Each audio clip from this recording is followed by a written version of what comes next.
À toi le seul, Seigneur et Dieu. Ton nom soit béni, Seigneur. Ton nom soit béni. Merci, merci, merci, merci, Seigneur. Merci, Seigneur. Merci, Seigneur. Merci, Seigneur. Merci, Seigneur.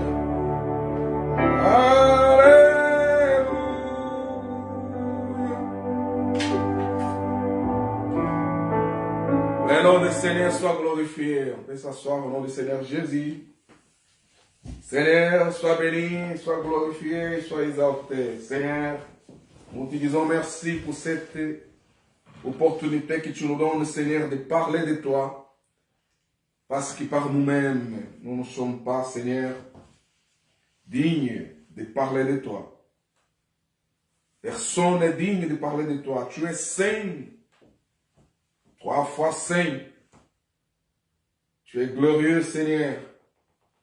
Merci de nous donner ce privilège d'être devant le pulpite pour parler de ton Seigneur.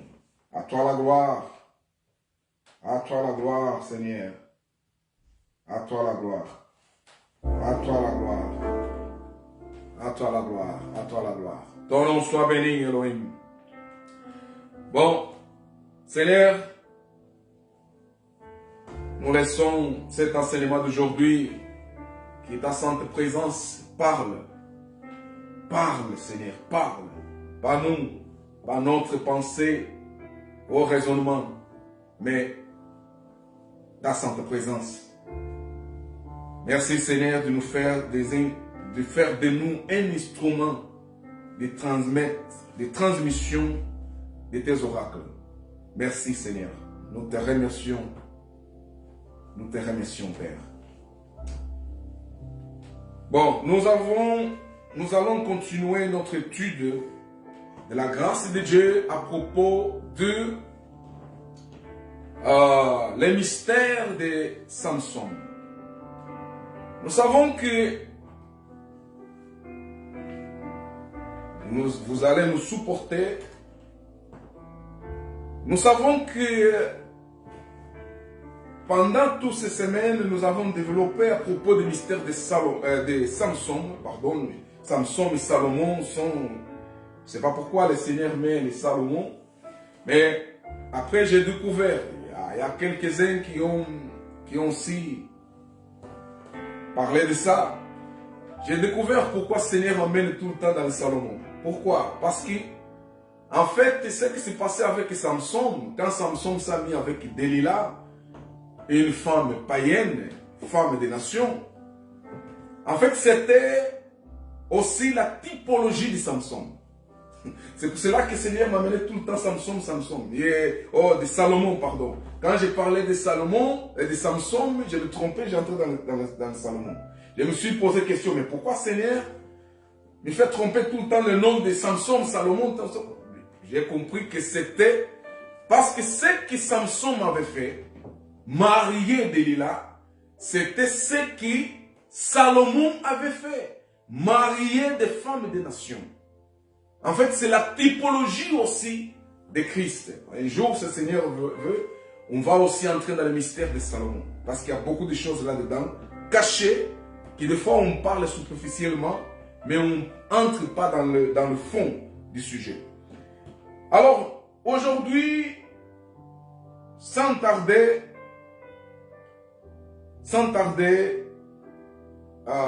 on va entrer dans notre sujet qui est concernant le mystère de Samson. Encore Samson.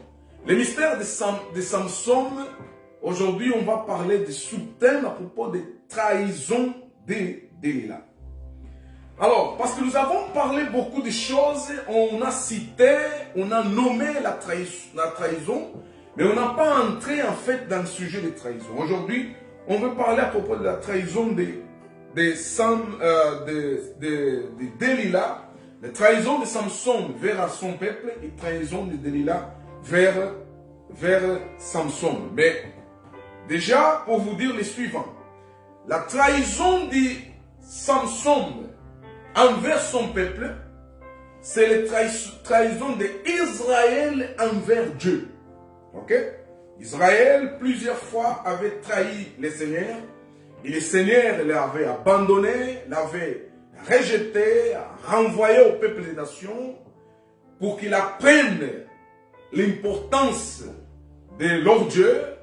Mais malheureusement, chaque fois que le peuple d'Israël était renvoyé comme un signe de punition de la part du Seigneur au peuple des nations, le peuple d'Israël revenait à Israël à nouveau avec des habitudes des peuples des nations où ils étaient renvoyés. Est-ce que vous me comprenez? Par exemple, quand nous parlons de dualisme, c'est un comportement des peuples des nations. C'est le peuple des nations qui adorait des dieux. Israël n'a jamais adoré des dieux. Un Dieu du mal et un Dieu du bien. Non, il y avait simplement un seul Dieu dans la vie d'Israël. Mais à forcerie d'être renvoyé au peuple des nations, Israël a appris l'existence de deux dieux. Un Dieu qui fait le bien et un Dieu qui fait le mal. Cet dualisme a mis en place ce que nous appelons aujourd'hui la doctrine d'existence d'un être qui fait inventer toutes les pièces appelé Satan. Quand nous savons que Satan, ce n'est pas un être, c'est simplement un adjectif qui ça veut dire ennemi. Hein? Qui en grec, diabolos, ça veut dire celui qui accuse. Mais ils n'ont pas traduit. Ils ont fait exprès de laisser comme ça pour faire exister des créatures dans ces deux adjectifs de façon à faire les gens à tomber dans le dualisme après, en fait, le judaïsme. C'était ça. C'était ça. Alors, Samson trahit son peuple, c'est la symbologie d'Israël qui trahit les dieux. Maintenant, aujourd'hui, en développant le thème de la trahison de Delilah à Samson, ça veut dire que Delilah représente le peuple des nations. Nous avons déjà parlé de ça dimanche passé. Delilah représente le peuple des nations. Au même temps, Delilah représente aussi l'Église. Parce que l'Église, elle a marié Jésus. Vous comprenez? L'Église, c'est l'épouse. Hein? L'Église, c'est l'épouse de Christ. Est-ce que vous me comprenez? L'Église, c'est l'épouse de Christ. Christ a marié l'Église comme en étant son épouse. Alors, Delilah représente ces deux choses. Elle étant une femme, elle représente l'Église.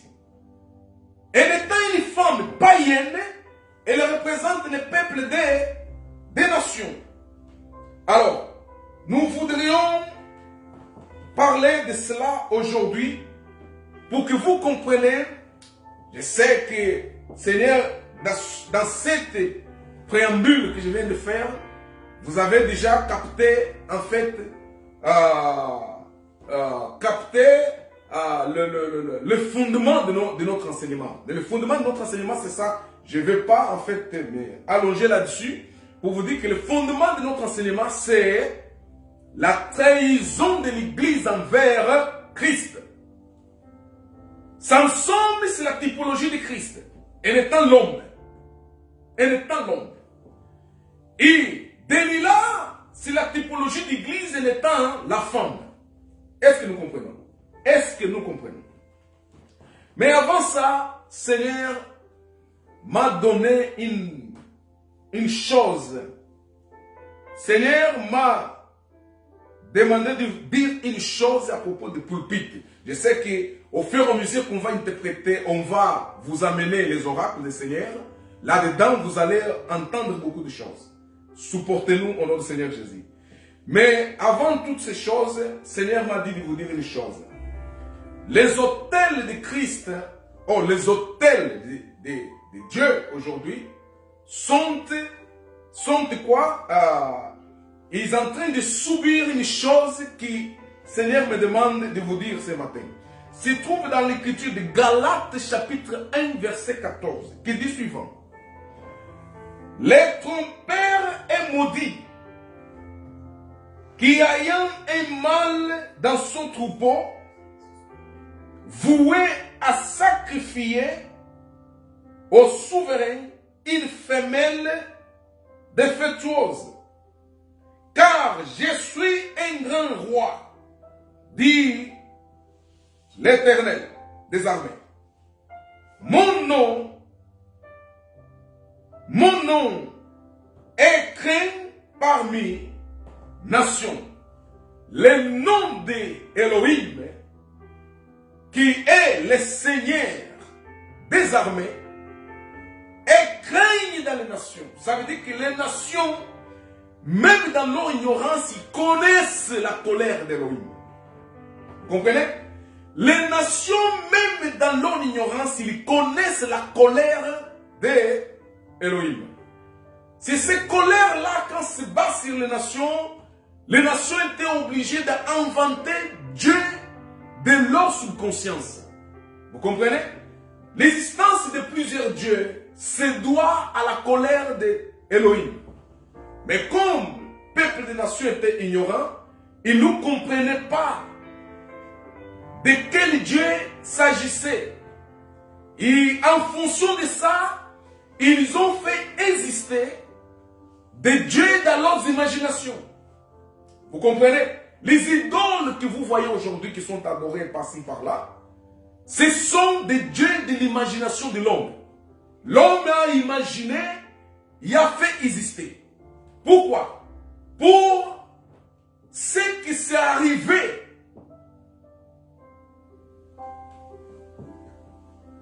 À cause de la colère de Dieu qui se battait sur les nations. Dans leur ignorance, les nations ont crié en disant, même en connaissant les noms d'Elohim, ils ont donné d'autres noms, mais c'était dans l'ignorance. Mais c'était Elohim qu'ils cherchaient. Vous comprenez ça? Donc ils ont compris qu'Elohim est roi et le Seigneur. Mais ce n'est pas seulement ça. Le Seigneur m'a dit de vous passer cet verset aux femmes qui se tiennent debout devant le pulpit. Écoute-moi bien. Nous ne sommes pas des machistes. Il y a des gens qui quand ils écoutent ça, ils disent, oh, encore des machistes. J'ai vu beaucoup, surtout les pasteurs qui sont dans le mouvement charismatique, les pasteurs qui sont dans le mouvement pentecôtiste, hein, dans le mouvement évangélique. Ces pasteurs, ce sont eux qui sont en train de commettre des abominations dans le pulpit. Écoute-moi bien. L'œuvre de diriger l'autorité sur l'assemblée. C'est pour cela que vous voyez, j'ai entendu le témoignage de quelques-uns en disant, ouais, moi, je me suis croisé avec des femmes qui étaient des pasteurs, ce sont eux qui m'ont élevé, ce sont eux. Et regardez qu'est-ce que vous êtes devenus. Et les messages que vous faites passer, les peuples de Dieu. On va tous citer aujourd'hui. Suivez-moi, soyez patients. Voyez le message que vous faites passer, les peuples de Dieu. Pourquoi? Parce que vous avez épuisé, ok, dans une source inappropriée, dans une source qui n'a pas été classifiée par Dieu pour faire l'office de sacerdoce. Est-ce que vous me comprenez? Dans l'autel pour offrir des sacrifices à Elohim, c'était donner l'ordre aux Lévites. Et dans l'ordre de Lévites, on ne trouve pas les femmes. J'ai entendu même quelqu'un qui disait, qui appelait comme prophète dans vos mouvements-là, qui disait, eh oui, dans le ministère du pulpit, Vraiment, Jésus n'a pas choisi les femmes. Je suis d'accord. Mais la femme, pour qu'elle puisse être dans le pulpit, il faut que nous, les pasteurs, on puisse la tester. Alors, c'est vous qui approuvez les femmes pour être dans le pulpit, pour parler d'Élohim. C'est une abomination. C'est pas vous à approuver, c'est Elohim à approuver. Et Elohim a donné l'ordre que la femme, c'est pas parce qu'Elohim ménosprèse la femme. La femme a le travail dans le temple, dans les assemblées. La femme peut être évangéliste, peut être prophétise. La femme peut être celle qui s'occupe. Aujourd'hui, nous avons dans les assemblées des filles qui ont été de grandir mal éduquées spirituellement et mal éduquées civiquement. Parce qu'on a beaucoup de filles qui dans leur maison, ils n'ont pas eu la chance d'avoir les parents éduqués, instruits pour contribuer dans leur bonne éducation. Ce sont dans sa majorité les parents qui ont grandi dans la rue, qui ont grandi avec des amis, qui ont grandi à gauche et à droite, et peut-être même dans leur maison, ils n'ont pas eu la chance de pouvoir recevoir une éducation correcte. Maintenant, quand ils viennent dans une assemblée, ils doivent trouver les femmes instruites par le Saint-Esprit. Les femmes qui sont pleines de la connaissance des Écritures pour instruire ces femmes, ces jeunes filles, pour qu'elles deviennent des femmes qui ont la crainte de Dieu, qui ont la connaissance du Seigneur, et qui peuvent servir dans le temple, pas dans le pulpit. Pas dans le pulpit. Vos pulpits là que nous voyons aujourd'hui, avec des femmes, des pantalons serrés et moulés, avec des femmes, des habits abominables, hein, des seins dehors. Donc, ils ont transformé les pulpits comme c'était une chose immonde. Faute à qui? Faute à vous, les pasteurs évangéliques, vous, les pasteurs pentecôtistes, vous, les pasteurs charismatiques. Vous avez confondu le message. Vous avez confondu le message. Seigneur me demande de vous dire ce matin ceci. Est écrit ici. Ce que vous faites, c'est la tromperie. Et Seigneur ici dit, les trompeurs soient maudits.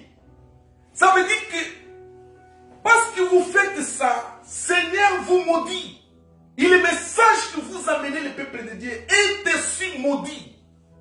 Parce qu'il ne vient pas de principes établis par Elohim. Je sais que beaucoup d'entre vous vont dire, ouais, mais nous entendons des femmes qui prêchent véritablement la parole, qui ont vraiment d'instruction. Cette instruction-là ne doit pas être transmise dans le pulpit. Parce que le pulpit représente quoi?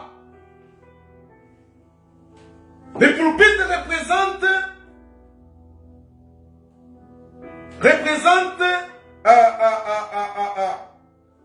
l'autel.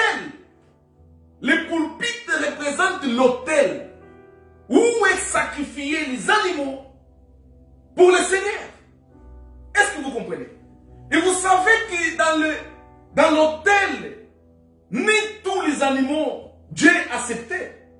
Ni tous les sacrifices Dieu acceptait. Ici, il dit, un exemple, les sacrifices d'un animal. Auriez, il dit, maudit le trompeur. Auriez, il dit, je répète, le trompeur est maudit, qui en ayant un mal dans son troupeau, voué, il sacrifie au souverain une femelle.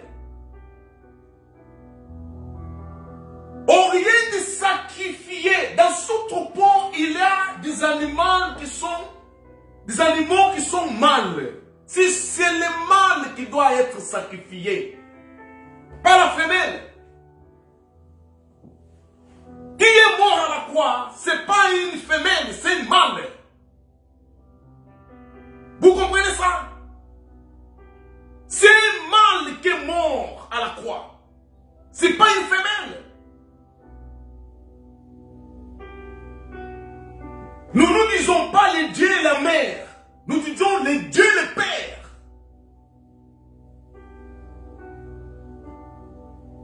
Est-ce que vous comprenez? Alors, votre humanisme là, féminisme là, doctrine qui vient de l'enfer, ça veut dire l'enfer qui vient du monde de mort, c'est quelque chose d'abominable aux yeux de Dieu. Écoute-moi bien. En disant ça, je ne suis pas sympathisant de ceux qui croient que la femme est une esclave. Non. Dieu n'a pas fait la femme pour qu'elle devienne une esclave. Nous condamnons cela et nous disons, Dieu s'occupe de ceux qui font la femme comme une esclave. Je vous dis, Dieu ne dort pas. Alors, la femme, c'est quelqu'un que Dieu a mis à côté de l'homme. Tel comme l'Église. L'Église n'est pas au-dessus de Christ. C'est Christ qui est au-dessus de l'Église. L'Église représente la femme. Est-ce que vous me comprenez? Et si Elohim, je vous avertis, écoute-moi bien, vous allez dire ce que vous voulez, ça ne me concerne en rien. Je vous transmets ce qu'Elohim m'a dit de vous transmettre. Ok? Écoute-moi bien. C'est le mâle qui doit être sacrifié, pas la femelle. Le Seigneur dit que quand un homme prend une femelle, il considère encore cette femelle comme étant défectueuse. Défectueux pourquoi? Parce qu'il n'a pas la qualification pour être sacrifié. C'est pour cela qu'elle est défectueuse. Est-ce que Dieu déteste la femme et aime que l'homme? Non. La femme vient de l'homme. Vous comprenez? La femme vient de l'homme. La femme, c'est la composition de l'homme. Dieu voit la femme à travers de l'homme. Tel comme aujourd'hui, Dieu voit l'homme qui est en Christ à travers de Jésus, le Christ. Donc, trompez pas les peuples de Dieu. Vous commettez des abominations dans le pulpit. C'est pour être sacrifié le mâle, pas la femelle. Je m'arrête là. Je m'arrête là. Lord Jesus. Alors nous passons à notre enseignement d'aujourd'hui. Lord Jesus, Lord Jesus. Hallelujah, hallelujah. Hallelujah, hallelujah. Hallelujah. Hallelujah. Hallelujah. Hallelujah. Lord Jesus. Lord Jesus. Alléluia.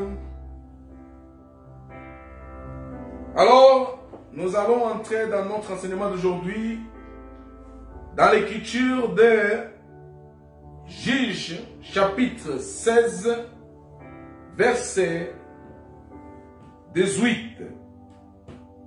Seigneur Jésus.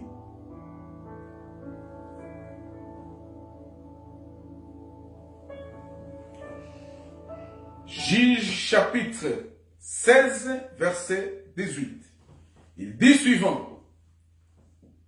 Delilah, voyant qu'il lui avait ouvert tout son cœur,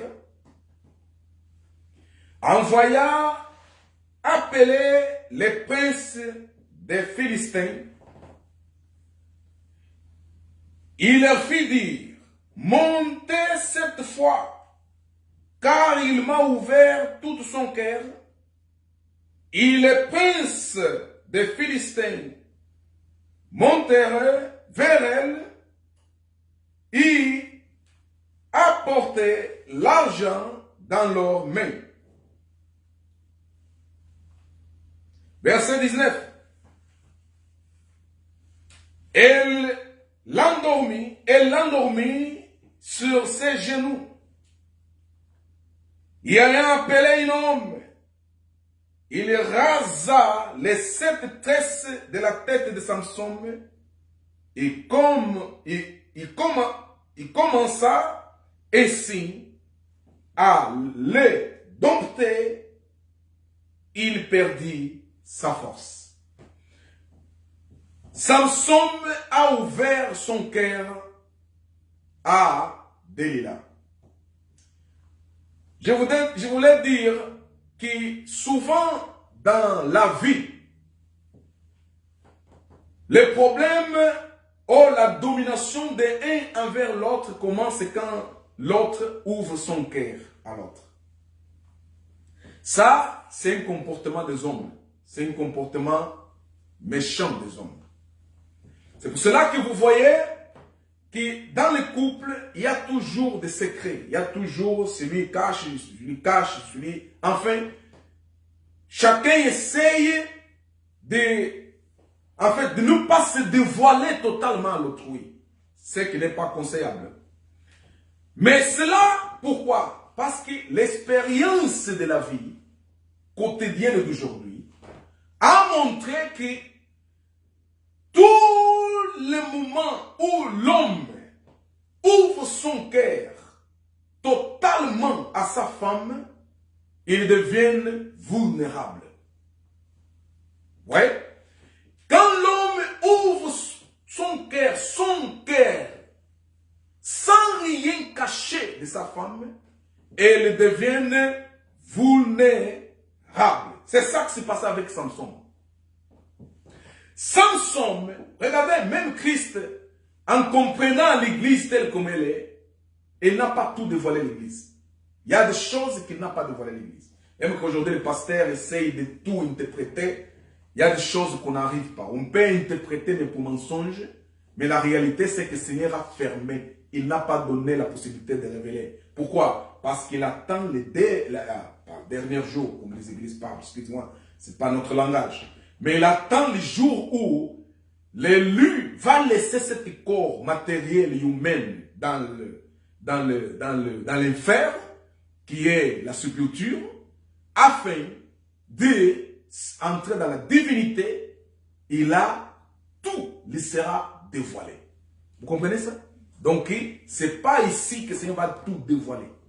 Alors, nous comprenons que Samson, tellement Dalila l'a perturbé, tellement Dalila l'a dérangé, tellement Dalila s'est mis à pleurer, tellement Dalila a fait tout pour dompter. L'objectif c'était dompter, contrôler Samson, afin que Samson ne noie pas des initiatives en dehors d'elle. Que Samson n'ait pas des initiatives en dehors de Delilah. Parce que sinon, il pouvait s'échapper s'il a des objectifs en dehors de Delilah. Il pouvait s'échapper. Peut-être qu'il ne pouvait pas arriver à être rasé la tête comme on a rasé la tête. Alors, Delilah, il avait une mission. Je vous ai dit que Delilah, c'est la typologie d'église. Moi, je vais aujourd'hui exposer cette église. Vous comprenez? Je vais exposer cette église. Écoute-moi bien, suivez-moi avec attention. Delilah a tellement imploré Samson, a tellement fait tout. L'objectif de Delilah était, elle avait 3 objectifs. Le premier, c'était l'objectif financier. Ok? On va parler aussi de ça. Le deuxième, c'était dompter Samson. Ça veut dire contrôler, gérer Samson. Le troisième, c'était de faire disparaître la force de Samson. Quelle était la force de Samson? Ceux qui nous ont suivis dimanche passé, vous avez compris que la force de Samson venait de 7 tresses. Les 7 tresses représentaient quoi? La Torah. Représentaient quoi? La sainteté du Seigneur. Représenter lui-même le Seigneur, les 7 tresses. Est-ce que vous comprenez? Alors, dans nos jours, les 7 tresses représentent la grâce de Dieu sur la tête de ceux qui étaient lui. Alors, c'était ça que Delilah voulait enlever de Samson.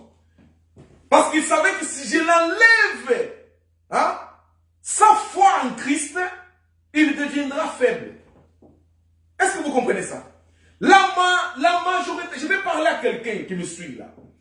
L'objectif du monde, c'est que tu peux continuer à être religieux, mais le fondement de la foi t'est enlevé. Le fondement de la foi t'est enlevé. Tu peux continuer à fréquenter l'église, mais comme en fait, comme une personne qui est vide de substance. Vous voyez? C'est ça que nous avons aujourd'hui. Nous avons aujourd'hui dans les assemblées beaucoup de gens, mais qui sont vides. Ils sont vides. C'est ça. Ils sont vides pourquoi? Parce que je ne dirais pas qu'ils ont fait enlever Jésus. Parce que Jésus ne peut être enlevé dans la vie d'un élu. Alors, ils sont vides pourquoi? Parce qu'eux-mêmes ne sont pas choisis. Ils sont fils de la perdition. Ils remplissent ces endroits parce que ces endroits arrangent. En fait, ces endroits correspondent à leur folie, correspondent à leurs objectifs, qui ne sont pas spirituels, mais sont des objectifs charnels. Comme dans le cas de Delilah, c'était l'argent, son objectif. Est-ce que vous comprenez? Alors, c'est ça qui se passe. Donc le monde, ce que cherche envers celui qui a la foi en Christ, c'est les vider de sa substance, les vider de la connaissance. C'est vrai qu'aujourd'hui nous avons beaucoup de gens qui parlent, beaucoup de gens qui disent Dieu, mais ils n'ont pas la connaissance. Pourquoi? Parce qu'ils sont vides de cela. Vous comprenez? L'objectif des gens du monde, c'est quoi? C'est s'approcher de celui qui a le Christ pour les vider de sa foi, les vider de sa connaissance. La guerre est mentale, dans le sens où le païen ou celui qui n'a pas le Christ veut introduire dans ton esprit les choses qui vont enlever ta foi, qui vont enlever ta connaissance en Christ. C'est ça la guerre. C'est ça la guerre. C'est ça la guerre. Malheureusement, c'est ça que nous voyons aujourd'hui. Nous avons beaucoup de gens qui se disent être chrétiens, hein? Qui nous, dans notre langage, la connaissance, nous disons chrétiens, qui n'ont pas la connaissance. C'est pour cela qu'ils sont appelés à venir écouter le message de la grâce de Dieu afin qu'ils puissent remplir leur être spirituel avec la connaissance. Est-ce que vous comprenez ça? C'est ça le problème. Dalila a tellement caressé Samson. Elle a tellement présenté toutes ses doutes à Samson. Samson est tombé dans le caprice de Delilah. Il a ouvert son cœur. Il a dit, je vais t'ouvrir mon cœur et je vais te raconter les secrets. Parce que Delilah lui dit, si tu m'aimes, pourquoi tu me caches la vérité? Tu me dis que tu m'aimes, mais tu ne me dis pas ce que je te demande. D'où vient ta force? Pourquoi? Mais Samson aurait compris que cette femme, pourquoi il s'intéresse à ma force? Il y a quelque chose. C'est une femme étrangère. C'est une femme des nations. Païenne. Elle n'est pas une femme d'Israël. Pourquoi je dois lui révéler l'origine de ma force? Qu'est-ce qu'elle cherche? Et moi, je combats son peuple à elle. Mon combat, c'est contre son peuple pour libérer mon peuple. Ça veut dire, mon combat, c'est contre son peuple à elle. Elle qui me demande que je lui révèle la force, l'origine de ma force. Je combats contre son peuple pour libérer mon peuple à moi. Alors, si je le dévoile ma force, c'est fini. Mon peuple n'aura pas de sauveur. C'est ça qu'il fallait qu'il passe dans la tête de Samson. Mais Samson, il a dit non. Il a tombé. Parce que Dalila l'a bombardé avec tout ce que toutes femmes ont pour faire tomber l'homme. Ça veut dire les caprices, les chantages. Parce qu'il a dit tu ne m'aimes pas. Tu ne m'aimes pas. Parce que si tu m'aimais, il fallait me dire. Ça a touché le cœur de Samson. Il a dit bon, je dois révéler les secrets. Pour qu'il comprenne que je l'aime véritablement. il a révélé le secret. Et ce secret qu'il a révélé, Dalila a fait quoi? Il a mis Samson au ses pieds. La Bible dit ici très bien. Comment il dit ici? Il a dit, montez cette fois, car il m'a ouvert tout son cœur. Et les princes des Philistins montaient vers elle, apportant l'argent dans leurs mains. Verset 19. Elle l'endormit sur ses genoux. Hein? Dieu ne nous dit pas les choses pour dire, hein, comme une histoire. Elle l'endormit dans ses genoux. Ça veut dire qu'après Samson avait raconté les secrets, il y a quelque chose qui est passé. Il a perdu la force. Et Delilah a compris que Samson a perdu la force. Quand la personne perd la force, la tendance c'est de se reposer, s'endormir, vouloir oublier ce qu'il a fait. Alors, Samson s'endormit dans le genou de qui? De Delilah. Delilah a commencé à caresser sa tête. Comme qu'il dit, c'est pas grave, j'ai connu maintenant ton secret, dormez tranquille, dormez tranquille. Là, Samson dormait. Quand Samson dormait, Delilah envoyait en fait un message au prince des Philistins en disant, ça y est, je l'ai, vous pouvez monter maintenant. Alors, les princes des Philistins, ils ont dit, bon, comme il a réussi, il faut qu'on amène aussi son argent. On amène aussi son argent. Mais qu'est-ce que ça veut dire cela? Qu'est-ce que ça veut dire cela? Delilah a réussi. On doit l'amener son argent. Ça, on va le trouver dans l'écriture de Luc, chapitre 12. Luc, chapitre 12. Ok? On va le révéler vite là. Luc, chapitre 12.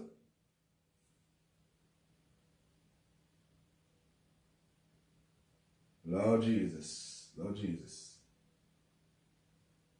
Lord Jesus.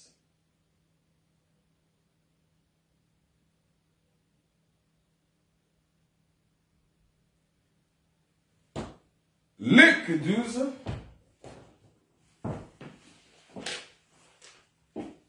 Faites vite.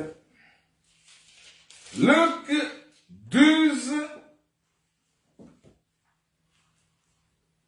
verset 30. Qu'est-ce qu'il dit?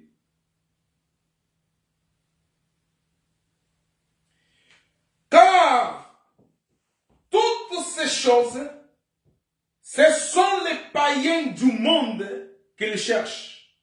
Votre Père sait que vous avez besoin. Toutes ces choses, ce sont les païens, et c'est clair là-dessus, hein, les païens du monde qui cherchent. Ça veut dire l'envie d'être riche, l'envie d'avoir plus d'argent, l'envie d'être vu, d'être connu, l'envie de grandeur, l'envie, toutes ces choses, ce sont les païens du monde qui cherchent. Et Dalila fait partie de ces païens du monde qui cherchaient quoi? Qui cherchaient de l'argent en trahissant Samson.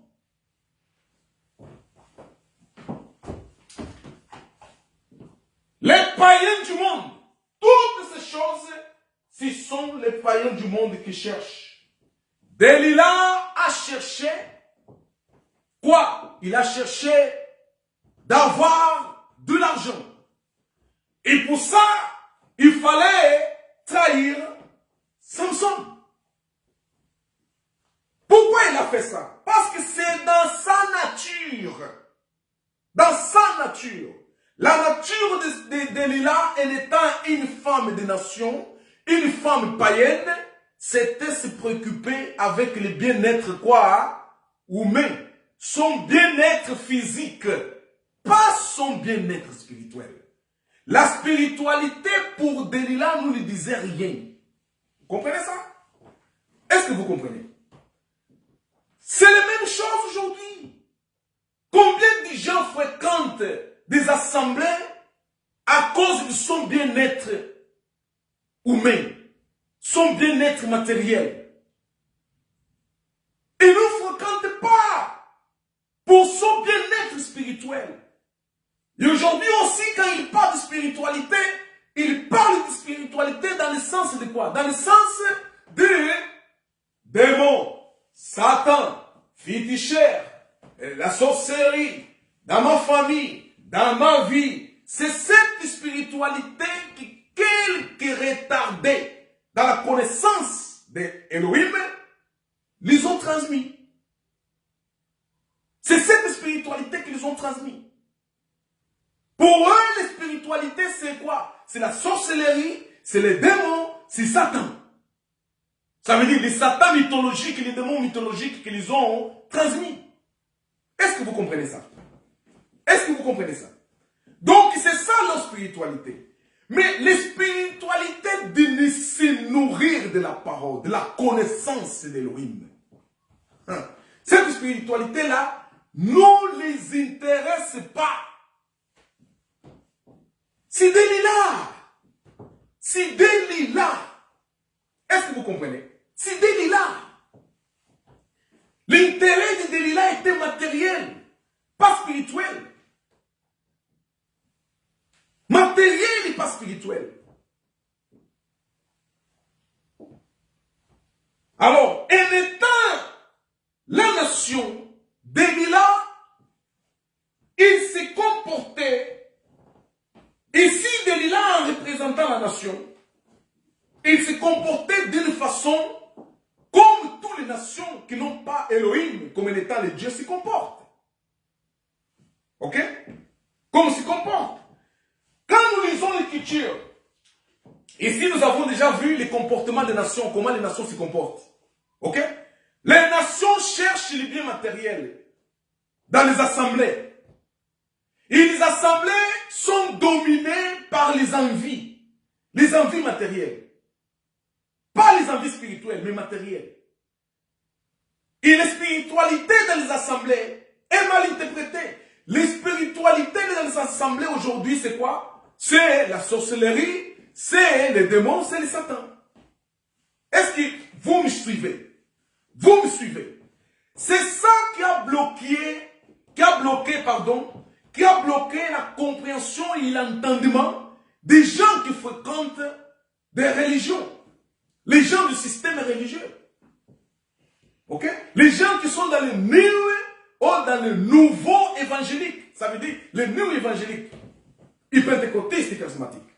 Est-ce que vous me comprenez? Quand je dis ça, je ne dis pas ça comme une façon péjorative, mes frères. Comprenez-moi bien.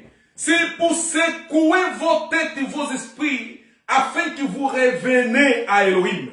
Afin que vous reveniez à la connaissance de ce qui est établi. Est-ce que vous comprenez? Qu'est-ce qui est établi? La grâce. La nouvelle alliance. C'est ça qui est établi.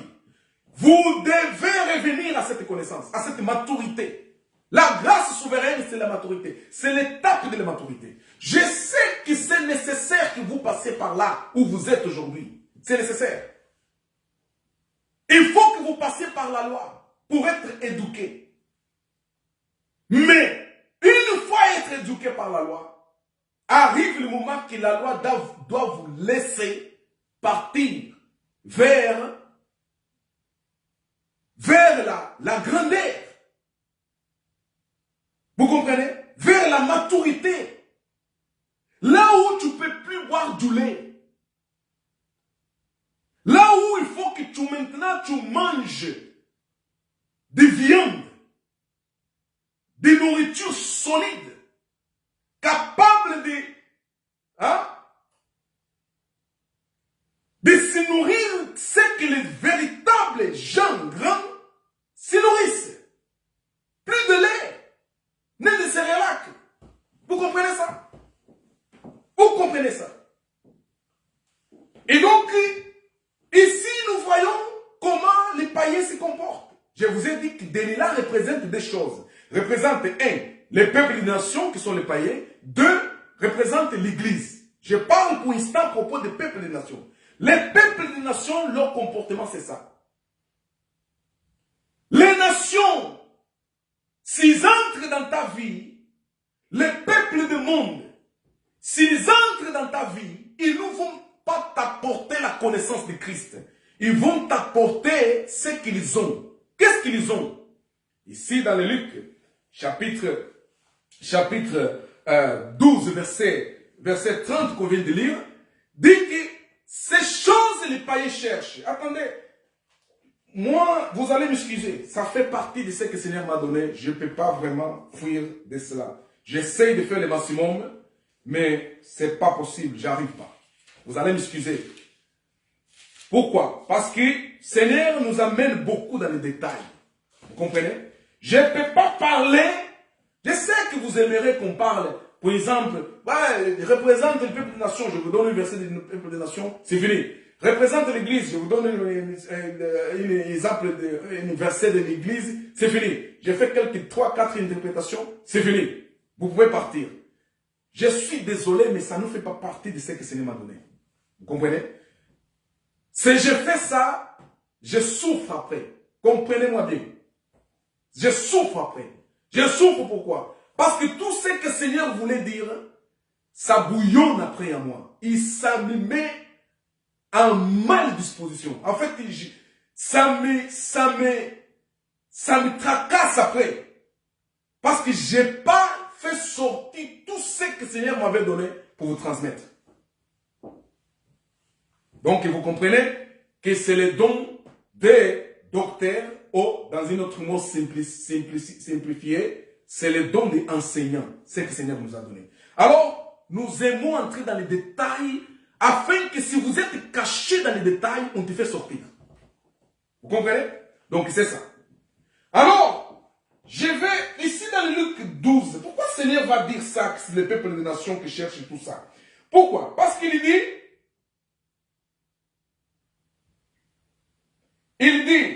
dans le verset 11, dans le verset 29,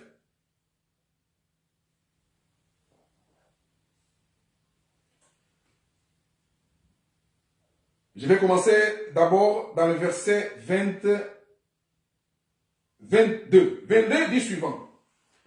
Jésus dit ensuite à ses disciples, c'est pourquoi je vous dis, ne vous inquiétez pas pour votre vie.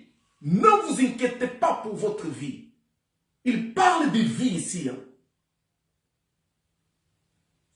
Il ne parle pas de vie dans le sens humain simplement. Il parle de vie profonde. Ça veut dire de vie qui est au-dedans de la vie. Cette vie qu'Adam avait perdue, c'est de cette vie-là qu'il parle. Ne vous inquiétez pas. Il est merveilleux. Hein? Ne vous inquiétez pas. Ne vous inquiétez pas. Et je te répète aussi, au nom de Yeshua HaMashiach, ne vous inquiétez pas. Ok? Il dit de votre vie, de ce que vous mangerez, ni pour votre corps, de quoi vous serez vêtus. La vie aujourd'hui se résume dans ces deux choses. S'habiller et manger. Le monde, il se préoccupe dans ces deux choses. S'habiller, pas simplement pour s'habiller, mais pour aussi réchauffer. S'habiller et manger. Une fois que tu as le moyen de s'habiller et de manger, c'est fini. Tout le restant est sans importance. Est-ce que vous comprenez? C'est tous les gens qui viennent dans le pays appelés discriminés comme pays de tiers-monde. C'est vraiment, c'est une façon de rabaisser les autres, humilier les autres. Les pays de tiers-monde. Enlevez ce vocabulaire dans vos têtes. C'est en fait pour vous enfermer dans le trou. Comprenez? Vous enfermez dans le trou. Alors, les gens qui viennent des pays pauvres, ce sont les gens qui, quand ils arrivent dans un pays où il y a conditions, qu'ils offrent conditions de quoi s'habiller, de quoi manger, les gens sont tranquilles. Les gens se sentent quoi? Réalisés. Hier, j'ai vu une vidéo, avant-hier, j'ai vu une vidéo de nos frères en Angola, au sud de l'Angola, qui sont en train de fuir la famine pour aller dans les pays voisins de la République de Namibie. Et je me pose la question. Un gouvernement qui est incapable d'amener à la table de son peuple de quoi manger, de quoi s'habiller, à quoi sert ce gouvernement? Nous appelons ce genre de gouvernement qui a démissionné de son objectif. Il a démissionné. Elle-même, ça de qualifier, ne peut pas être là. Parce qu'il est incapable, il n'a pas la capacité de voir la vie de son peuple. Mais maintenant, disant ça, ici en Europe, ou dans des pays développés, ou dans des pays qui ont réussi à se démarquer de cette situation, vous allez aussi trouver l'autre côté obscur. Les gens ont de quoi manger, de quoi s'habiller, ils ont aussi oublié leur spiritualité. Ils ne se préoccupent pas de leur spiritualité. Pourquoi? Parce qu'il a de quoi manger, il a de quoi s'habiller.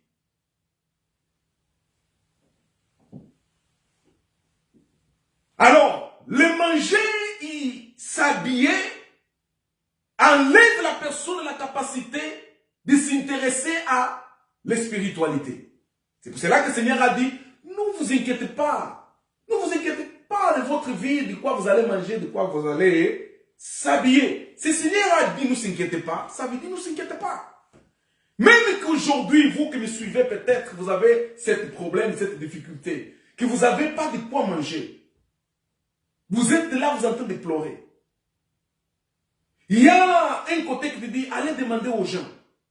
Mais les gens que vous allez demander de vous aider, de vous donner de manger, demain, ils vont vous insulter. Demain, ils vont croire ou vont vouloir que vous soyez sur leur contrôle parce qu'un jour, vous ont donné de manger. C'est ça le problème aussi. C'est ça le problème. Quand vous avez la famine, vous avez des difficultés, il faut faire attention de voir à qui vous s'adressez pour l'aide. Parce que nous avons les gens qui sont les véritables manipulateurs de ceux qui les demandent une aide. Il va t'aider, mais après il va te manipuler. Il va t'aider, après il va vouloir être ton maître. C'est pour cela, quand vous se rappelez que c'est lui que j'ai cru, c'est lui que mon Dieu m'a dit de ne pas inquiéter. De quoi je vais me nourrir, de quoi je vais m'habiller, alors vous déposez votre confiance en lui. C'est ça qui a manqué à Delilah. Ça a manqué à Delilah, pourquoi? Parce que c'était une païenne qui ne connaissait pas Dieu, qui n'avait pas la connaissance du Seigneur. Est-ce que vous me suivez? Est-ce que vous me comprenez? Delilah n'avait pas la connaissance du Seigneur. C'était le peuple des nations. Et dans le peuple des nations, la préoccupation numéro 1, c'est manger, boire, s'habiller. Ce n'est pas la connaissance de Christ. D'ailleurs, vous allez voir que quand les païens se rencontrent, les peuples des nations, quand ils sont entre eux, vous allez trouver que là-bas, il ne va pas sortir la discussion à propos d'Elohim. La discussion à propos de la connaissance des Écritures.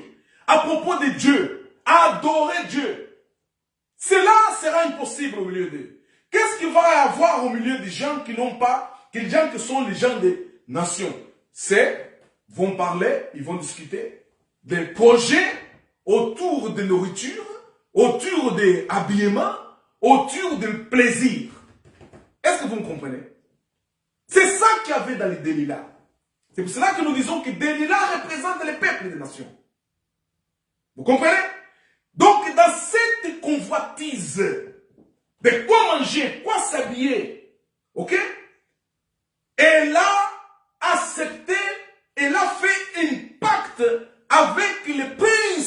Philistins. Ça veut dire que ceux qui dirigeaient le pays où il habitait. Donc, vous allez comprendre que dans chaque groupement des gens du monde, il y a toujours ceux qui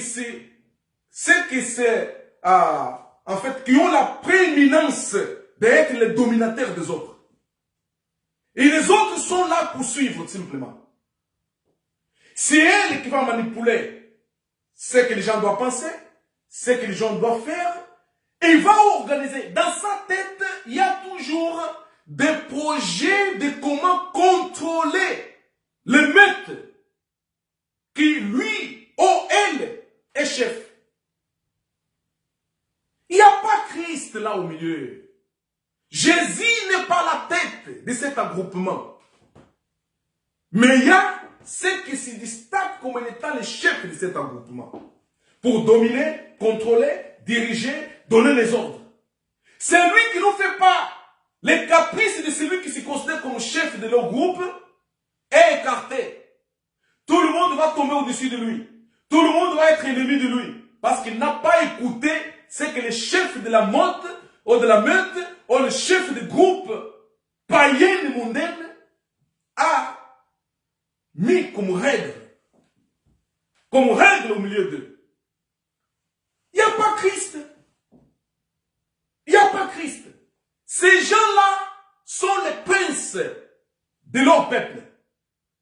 D'ailleurs, dans sa tête, il dit c'est mon peuple. Parce que moi, je domine, je contrôle. Quand je dis quelque chose, tout le monde doit suivre. Quand je dis quelque chose, tout le monde doit obéir.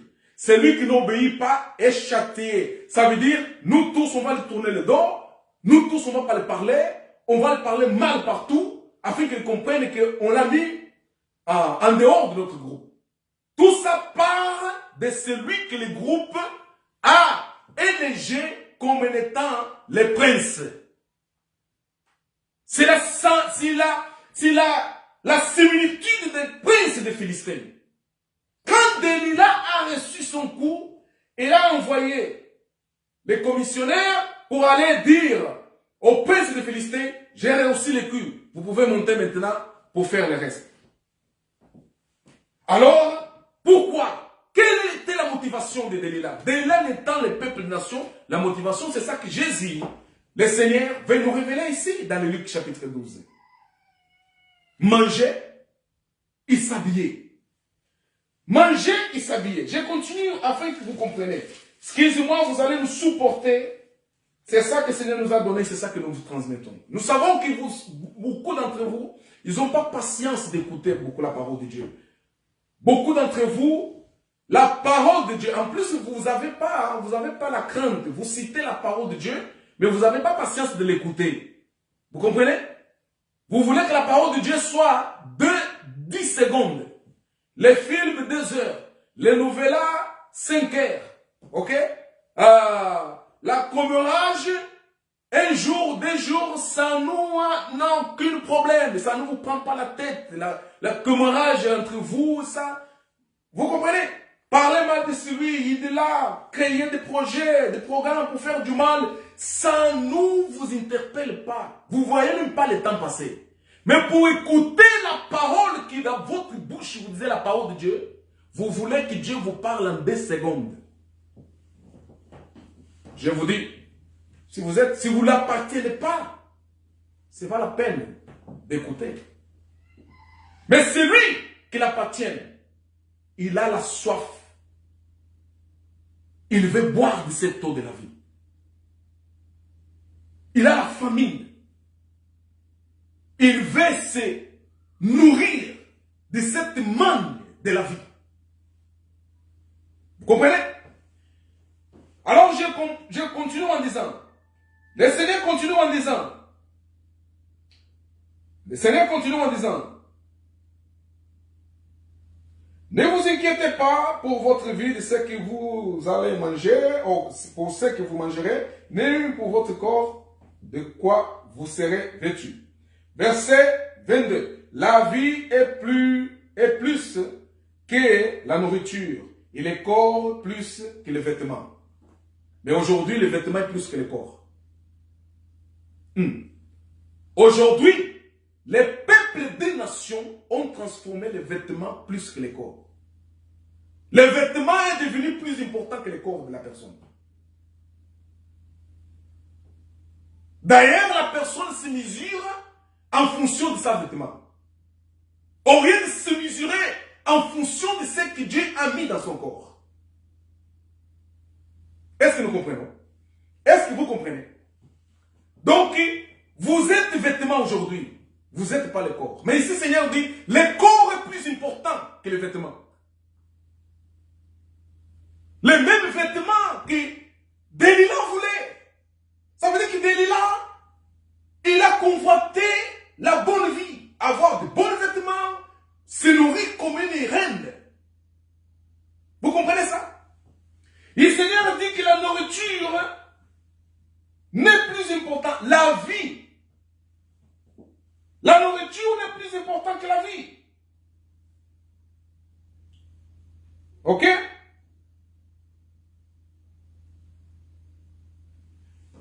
Seigneur dit que la vie est plus importante que la nourriture.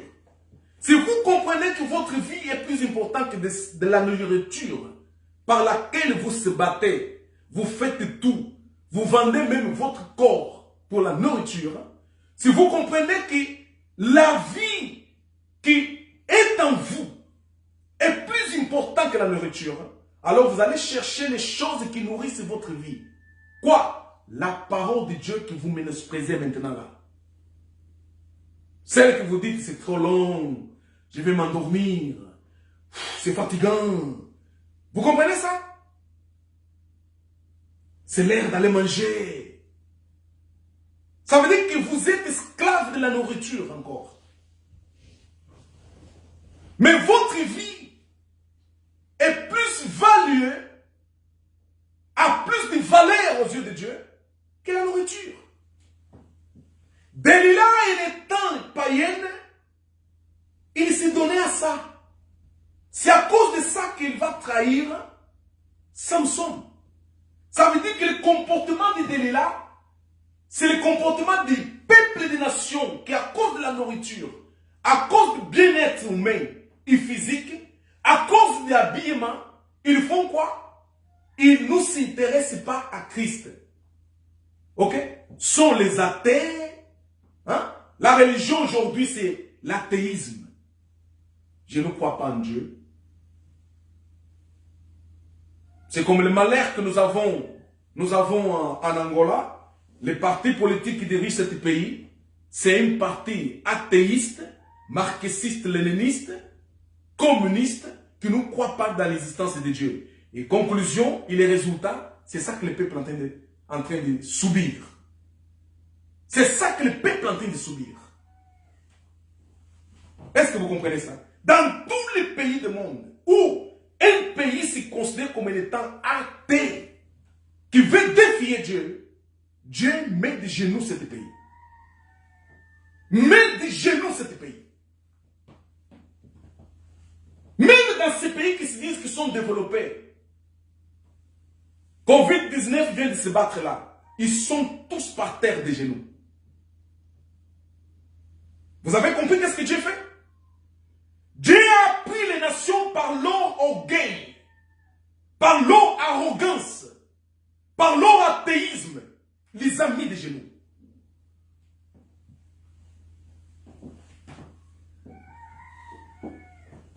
Vous comprenez ici que Seigneur, il ne nous blague pas avec celui qui met en cause sa souveraineté. Celui qui met en cause ce qu'il est comme Dieu. On est en train de payer le prix de l'ignorance, le prix de défier celui qui a fait les cieux et la terre.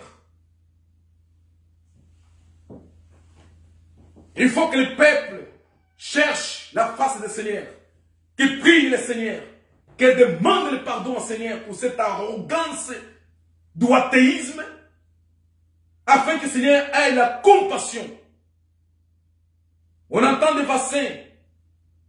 Les gens qui prennent le vaccin, qui après ont des effets secondaires, qui prennent le vaccin, après vont entendre une deuxième dose. D'ici à quelques mois, on va nous dire non, ce n'est pas deuxième dose, c'est troisième dose, quatrième dose.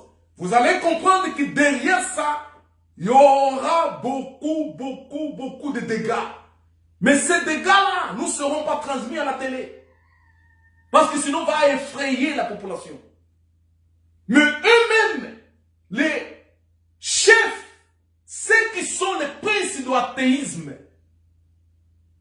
qui se sont faits comme Dieu, en ignorant le véritable Dieu Elohim, ils savent que c'est le chantement d'Elohim sur eux. Ils savent. C'est le chantement d'Elohim sur les nations. Humiliez-vous. Et Elohim va vous exalter. Humiliez-vous au pied d'Elohim. Demandez pardon à Elohim.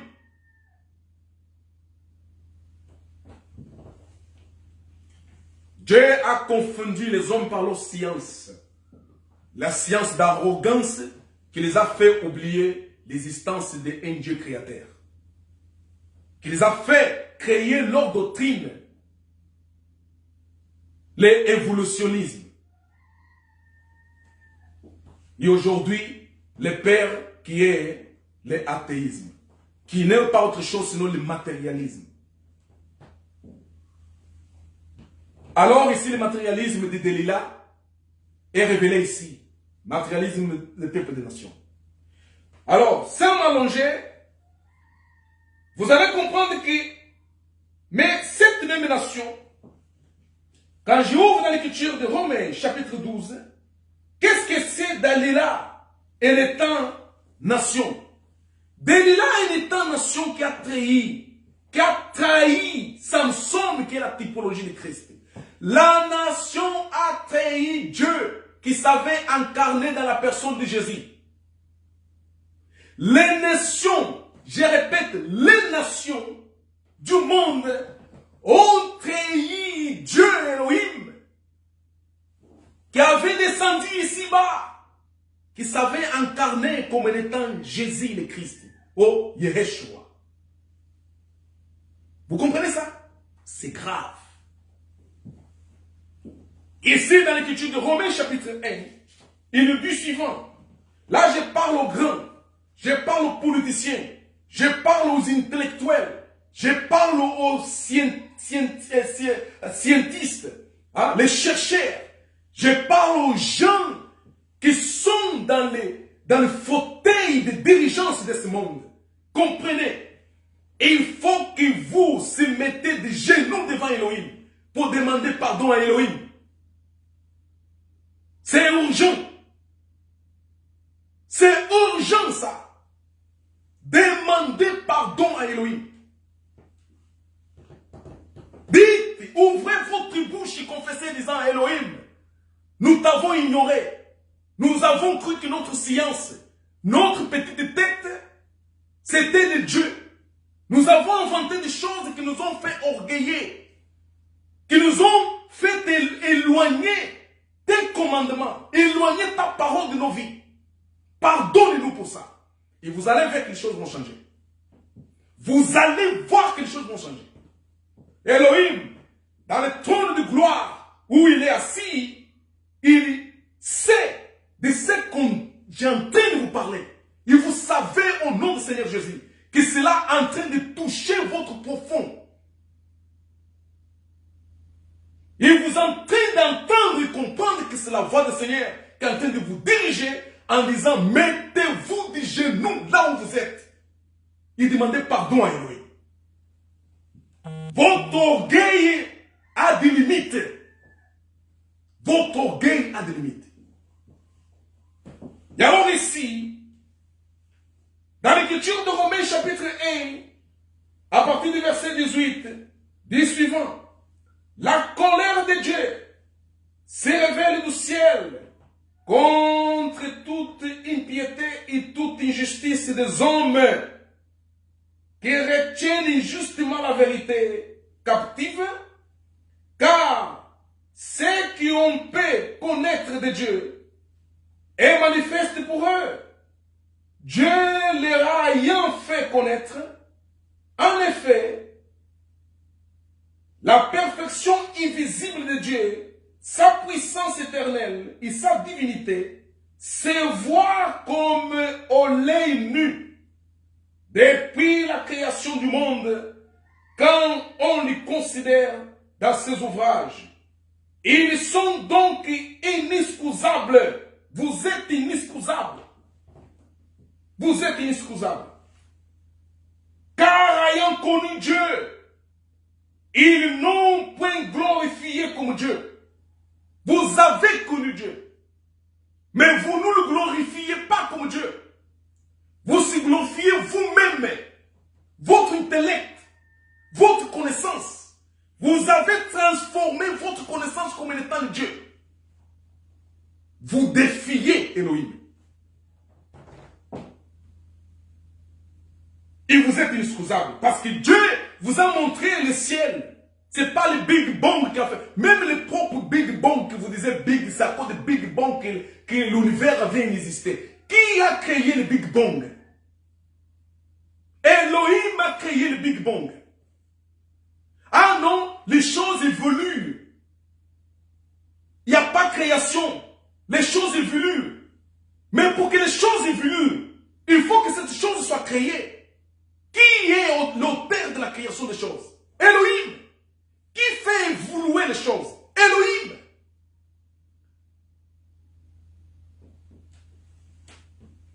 Vous êtes inexcusable. Delilah, en étant le peuple des nations, il représentait ça. Il représentait cette philosophie. Il représentait cette connaissance. Il représentait ce principe. Et alors, avec ce principe, Delilah a voulu dominer l'homme qui avait le Dieu d'Israël. L'homme qui avait sur lui la Torah, qui avait sur lui la connaissance d'Elohim Adonai. Ça veut dire que c'est la guerre entre le monde et la foi en Christ. Je me fais comprendre? La guerre entre le monde et la foi en Christ. C'est cette guerre-là. C'est cette guerre-là. C'est cette guerre-là de Delilah. Chez vous, vous pouvez lire toutes ces versets jusqu'en bas. Vous allez comprendre beaucoup de choses. Beaucoup de choses qui est devenues à être. Il y a même ici la dépravation de mœurs. La dépravation de mœurs ici. Les hommes qui sont devenus femmes. Des femmes qui sont devenues hommes. Ici. Pourquoi? Parce qu'ils ont ignoré l'existence de Dieu. Seigneur Jésus. Seigneur Jésus. Dans le chapitre 11 de Romains, vous allez trouver ici, il nous parle aussi à propos d'avertissement aux païens. Les païens, ils sont dans le projet de salut. Mais ici, il y a de l'avertissement. Qui sont ces païens-là? Les comportements de Delilah. Les comportements de Delilah. Bon, je ne vais pas entrer beaucoup au fond. Ici, dans le chapitre 11, vous allez lire à la maison, vous allez trouver à partir du verset Romains chapitre 11, à partir du verset 11 aussi. Ok? Vous allez trouver l'avertissement de Dieu à propos des peuples des nations. Ok? Pour ne pas aller très très loin. Ça, c'était un détail très important pour que vous compreniez la représentation de Delilah. Qui était Delilah en étant le peuple de quoi? Les peuples des nations. Delilah en étant le peuple des nations. Qu'est-ce que cette femme représentait? Alors, il faut que vous compreniez que Delilah en étant le peuple des nations, Dieu avait aussi dans son projet le salut de ce peuple. Vous comprenez? Le salut de ce peuple. Je ne vais pas me retarder beaucoup là-dedans. Je vous donne simplement un petit topic au extrait. Dans le Galates chapitre 3, verset 8, il est dit suivant. Les païens. Galates 3, 8, il dit suivant. Aussi, l'Écriture prévoyant que Dieu justifierait les païens par la foi, a d'avance annoncé cette bonne nouvelle à Abraham. Toutes les nations seront bénies en toi. Dieu avait projet à propos des peuples des nations. Ce n'est pas tous les peuples. Dans les nations, il y a quelques-uns qui sont les choisis d'Elohim. C'est à eux qu'Elohim se dirige. Pas toutes les nations. Vous comprenez? Pas tous les peuples des nations. Un jour, on va parler, approfondir cet extrait. Alors, qu'est-ce que c'est Delilah et étant l'épouse? Lord Jesus, Lord Jesus. Delilah était aussi une épouse. L'épouse qui représente l'Église. L'Église est une épouse de Christ. Quand nous lisons l'écriture d'Éphésiens chapitre 1, verset 22, Éphésiens 1, verset 22, dit suivant. Éphésiens 1, 22, dit suivant.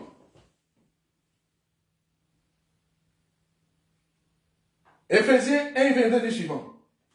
Il a tout mis sous ses pieds. Il a donné pour chef suprême à l'Église. 23. Qui est son corps, la plénitude de celui qui remplit tout en tous. Vous comprenez que l'Église, Dieu a officialisé l'Église parce que cette Église a un époux. Vous comprenez? L'Église n'étant épouse, elle a un époux. L'époux s'appelle qui? Christ. Christ est l'époux de l'Église. Vous comprenez ça? Christ est l'époux de l'Église. Là, on parle maintenant dans nos jours.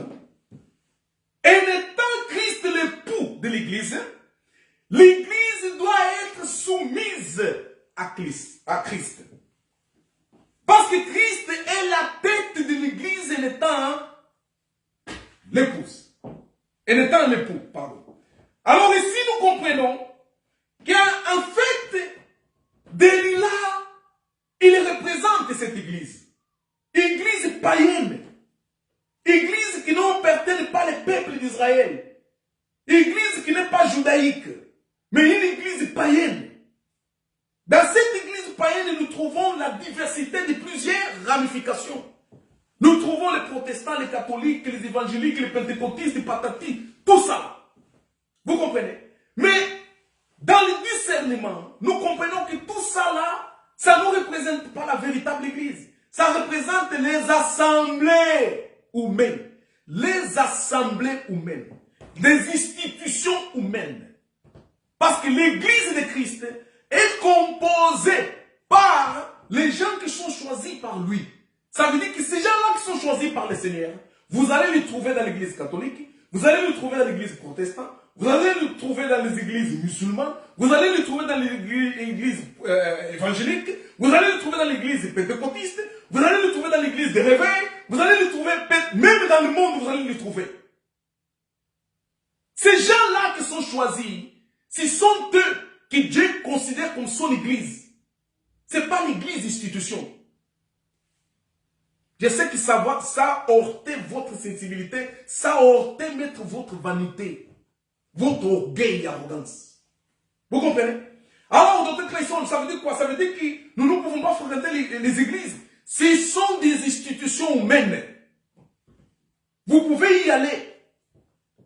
Écoutez ce qu'ils disent que la parole de Dieu. Mais si vous êtes les choisis d'Élohim, faisant partie de la véritable église, les jours viendra que vous allez sortir de là. Vous allez comprendre qui vous êtes. Vous allez comprendre qui vous êtes, vous allez sortir. Et vous n'allez plus accepter être administré cette nourriture de bébé. Parce que vous êtes adulte, mature. Est-ce que je me fais comprendre? Donc ça veut dire qu'ici, l'église d'Elilah, elle étant la femme, elle représente l'église, elle représente l'épouse de qui? L'épouse de l'époux appelé Jésus, le Christ. Oh my God, my God, my God, my God. Alors, nous allons un peu, nous poussons un peu les choses au fond. Dans le verset 23, pardon, dans l'écriture d'Éphésiens chapitre 5, verset 32, j'ai en train de lire dans votre truc afin que vous compreniez. Éphésiens chapitre 5, verset 32, il dit suivant. 5, 32, il dit suivant. Il dit, ce mystère est grand. J'ai dit cela par rapport à Christ et à l'Église. J'ai dit à Christ par rapport à l'Église. Ça veut dire que le mystère de Christ et l'Église, c'est le mystère de l'époux et l'épouse. Vous comprenez ça? L'époux et l'épouse. Ça veut dire que l'épouse qui est Delilah, il ne pouvait pas trahir Samson comme époux. Mais aujourd'hui, l'Église qui est l'épouse de l'époux appelé Jésus de Christ, elle est en train de trahir l'époux tel comme Delilah a trahi Samson.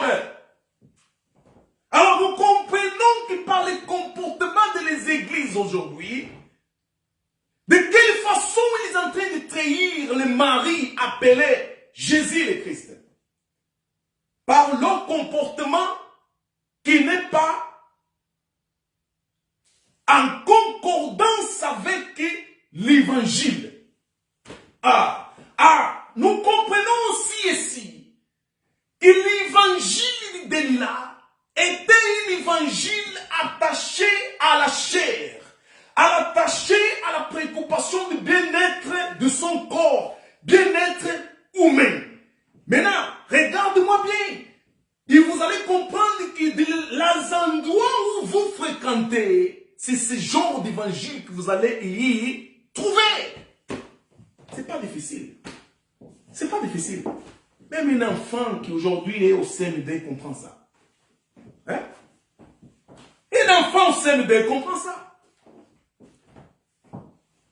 Donc la trahison de Delilah représente la trahison des églises aujourd'hui envers Jésus.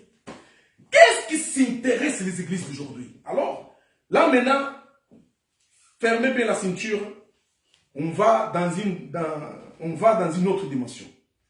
Qu'est-ce qu'il nous dit? Regardez les comportements des églises aujourd'hui.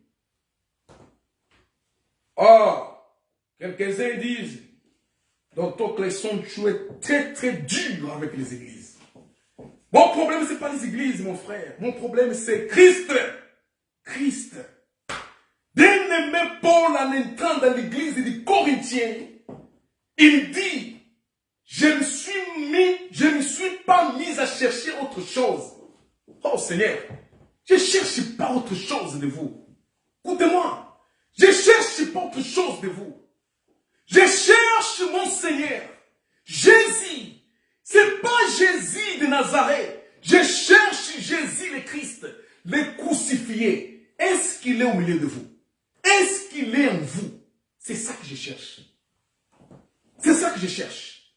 Nous comprenons que la personne qui a Jésus le Christ en lui, il cherche son intérêt spirituel. Il cherche son intérêt spirituel. Il cherche le royaume. Alors pour arriver au royaume, il doit passer par les étapes. Il doit être d'accord avec l'alliance. Est-ce qu'il est d'accord avec l'alliance? Est-ce qu'il est dans l'alliance? Dans l'accord entre lui et Elohim. Cet accord existe. Cet acte de mariage existe. L'accord, c'est un acte de mariage entre l'époux qui est Jésus et l'église qui est les croyants. L'église qui est les croyants. Est-ce que vous me comprenez? L'église de Christ, ce sont les croyants. Choisis avant la fondation du monde. Sont ici sur la terre. La vie éternelle est en eux. La garantie du salut est en eux. Et leur évangile, c'est les faveurs imméritées de Christ. Pour ce que Christ a fait à la croix à 2000 ans pour eux. C'est ça leur évangile. Ils ne se trompent pas d'enseignement. Ils ne se trompent pas de l'évangile. Ils ne sont pas comme l'église d'Alila. L'épouse d'Elila. L'épouse d'Elila, ce sont ces églises d'aujourd'hui. Maintenant, écoute, qu'est-ce que ces églises? Ils ont oublié le message. Vous allez trouver que ce sont des églises du monde. Églises évangéliques, hein, qui vivent dans un état de perplexité. Hein. Ils sont déstabilisés.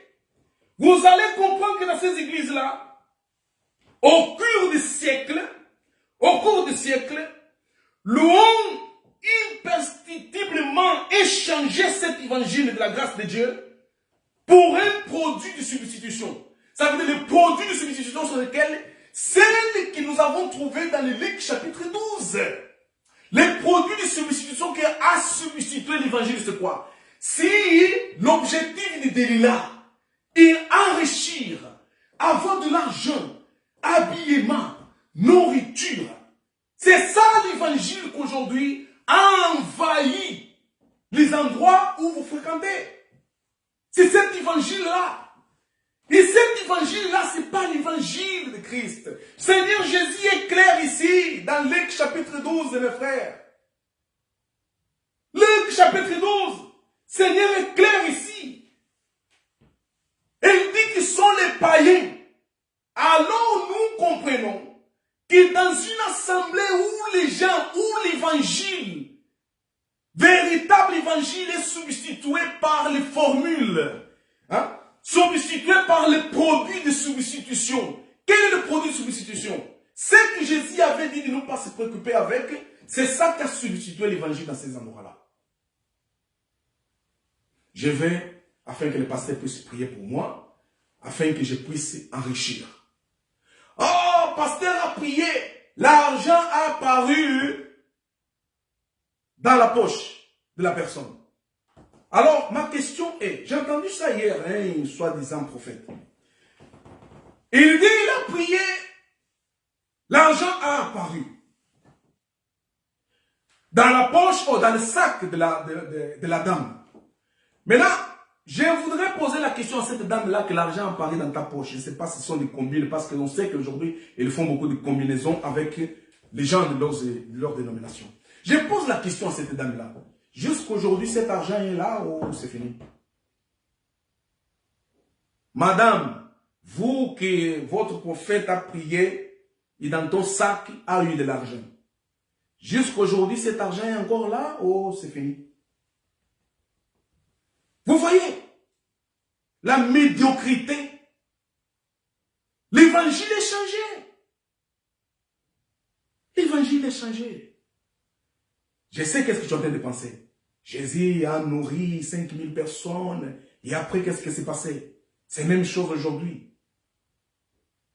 C'est pour cela que Jésus disait à ses disciples que ces gens-là ne me suivent pas à cause de la parole. Mais ils me suivent parce qu'ils ont mangé et ils étaient rassasiés.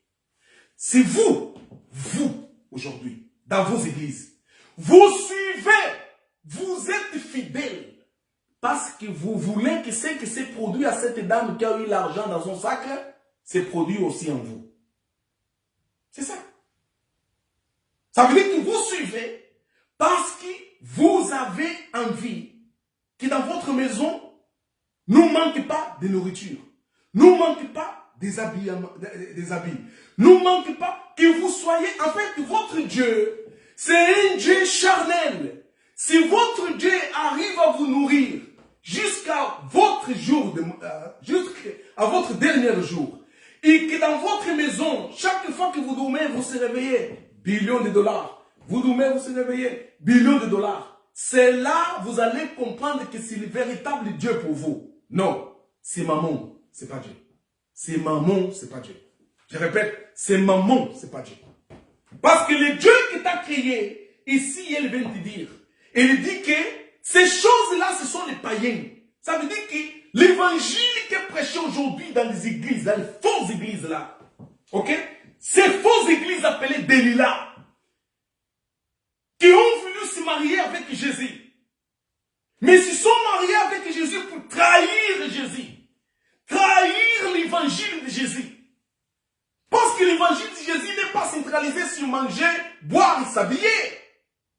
L'évangile de Jésus est centralisé sur quoi? C'est centralisé sur la vie. L'acte de mariage entre la personne et celui qui est l'église véritable de Jésus et Jésus comme l'époux, c'est l'évangile. C'est l'alliance. Dans laquelle alliance vous êtes? Regardez l'évangile que vous entendez dans vos églises. Ça reflète la nouvelle alliance ou l'ancienne alliance. Alors, si ça reflète l'ancienne alliance, ça veut dire que Jésus n'est pas là. Il n'y a pas une alliance là-dedans. Et pour que Dieu puisse vous montrer, comme dans le Romains chapitre 1 a dit que vous êtes inexcusable, Dieu va mettre dans vos églises l'esprit de la convoitise. Vous êtes bourrés de la convoitise. Pasteur, Marie, pasteur, la femme, pasteur, les enfants, pasteur, la maison, pasteur, l'argent, pasteur, voyage, pasteur. Vous êtes... Et les pasteurs sont obligés à vous satisfaire. Parce que si vous allez dans ces endroits-là, que nous appelons comme... Bon. Si vous allez dans ces endroits-là, et que votre envie n'est pas satisfaite, vous allez sortir. C'est là où vous allez trouver la personne le dimanche passé était allé là-bas, l'autre dimanche est parti là-bas. L'autre dimanche, quand il va chez lui, ils vont dire, oh là là là là là là, là-bas, le pasteur, c'est moto, nazo bisayo, moto, yakusaganate. C'est vraiment feu, brûlant. Le feu dévorant. Le feu d'Élie qui est tombé là. Là-bas, le pasteur, c'est vraiment, il te touche ces miracles. Là, toi, tu vas courir là-bas. Et là, ça fait des années que tu es dans ces endroits-là, assis, parce que vous enseignez qu'il faut attendre ton temps. Comme les maladies dans les piscines de Bethsaïda. Il faut attendre ton temps. Vous êtes lavé et vous attendez ton temps. Quand ton temps va arriver, tu aussi vas être riche. Comme ton frère qui maintenant vient à l'église avec Range Rover. Vous ne savez pas que beaucoup d'entre eux, ce sont les pasteurs qu'ils en prêtent, vont dans des, dans des représentations en fait de voitures, vont là-bas louer des voitures, afin que vous voyez les frères venir avec les voitures de dernier cri, pour que te donne l'envie de rester, pour dire, moi aussi je vais, mon jour viendra que je vais avoir le Range Rover. Et là, tu as fait combien d'années attendre le Range Rover là, toi? Ça fait combien d'années? 3 ans, 4 ans, 5 ans, 6 ans, 10 ans. 10 ans attendre le Land Rover. Tu n'as pas honte. Tu n'as pas honte de s'asseoir et réfléchir. Ce n'est pas ta faute. Le problème, c'est que si tu es choisi, Dieu va enlever cette voile. Mais si tu n'es pas choisi, le voile va continuer. Jusqu'au jour que tu vas à l'enfer. Ça veut dire dans le tombeau. Vous comprenez ça? Tu vas au tombeau avec l'attente de Range Rover.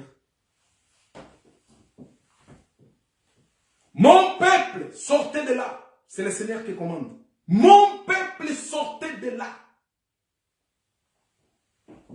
L'évangile nous convoitise.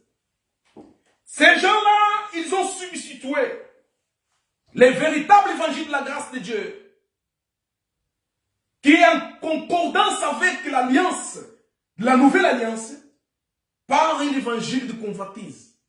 Un évangile de quoi boire, quoi s'habiller, comme Delilah. Delilah représentait cette église d'aujourd'hui, qui a trahi le Seigneur Jésus. Cette église contemporaine d'aujourd'hui, c'est une église qui trahisse Jésus. Et par nos comportements, nous voyons les femmes dans le pulpit en train de prêcher. Je vais vous donner le verset que le Seigneur m'a donné ce matin. afin de vous transmettre, vous les femmes, qui vous avez envahi le pulpit. L'autre fois, je vous ai dit que cet esprit-là de désobéissance, c'est un esprit de la sorcellerie. Ça veut dire que ces femmes-là sont de véritables sorcières. Je vous dis, hein, vous êtes de véritables sorcières. Pourquoi? Parce que vous êtes têtus. Vous voulez inventer des versets bibliques à côté de la plaque pour envahir l'autel de Dieu, pour prêcher la parole de Dieu. Avec les fausses motivations, oh, Dieu est esprit. Nous sommes dans l'esprit. Dieu nous a choisi l'esprit. Entre la Bible dit, il n'y a pas l'homme, il n'y a pas la femme. Nous sommes tous unis dans l'esprit. Tous ces petits versets-là que vous inventez pour justifier votre désobéissance à l'ordre du sacerdoce. À l'ordre du sacerdoce. C'est pour cela que je vous dis que comme vous avez désobéi, la Bible dit dans Samuel que le péché de désobéissance, c'est comme le péché de la sorcellerie. Ça veut dire que vous êtes des sorcières. Nous avons des sorcières dans le pulpit. Alors nous disons que cette pulpit-là, ce n'est pas le pulpit du Seigneur. C'est un pulpit d'un évangile étrange.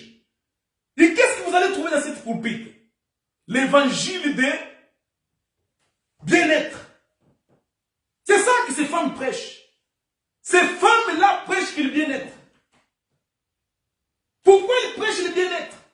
Bien-être charnel. Parce que Dieu est en train de montrer qu'ils sont des délits-là. Alors je vous dis, vous les femmes qui vous avez dans l'esprit de désobéissance pris l'autel, vous êtes des délits-là. Vous êtes des délits-là, je vous dis. Nous allons aussi trouver des délits-là.